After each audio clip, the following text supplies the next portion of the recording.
See, corporate astrology is 360-degree guidance for the business houses.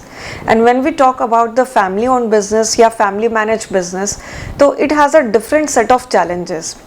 जो सबसे बड़ा challenge रहता है फैमिली मैनेज्ड बिजनेस में वो रहता है succession planning. Succession planning, finding a capable successor or a potential successor is a very complex task.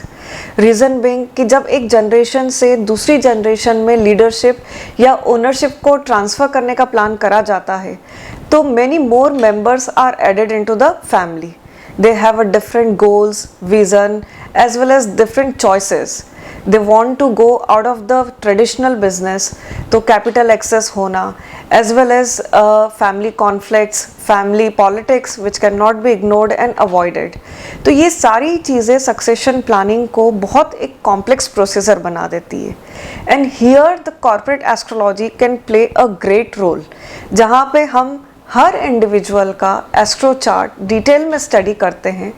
We try to figure out who could be the best capable successor, किस person को क्या roles and responsibilities लेनी चाहिए. We clearly documents the roles and responsibility of each individual. उसके साथ में हम ये भी गाइड करते हैं कि क्या हर इंडिविजुअल के पर्सपेक्टिव से फ्यूचर में चैलेंजेस आ सकते हैं, क्या अपॉर्चुनिटीज़ आ सकती है. At the time of transition, we also focus upon remodeling of the business. Remodeling मतलब restructuring as well as in the terms of restructuring कि business में कौन से आप मॉडल पे जा सकते हैं, B2B मॉडल, B2C मॉडल या D2C model, franchisee model. So we also look into कि किसके लिए सोल प्रोप्राइटरशिप बिजनेस अच्छा है, पार्टनरशिप मॉडल अच्छा है, LLP में जाना चाहिए कि नहीं, प्राइवेट इक्विटी में जाना चाहिए.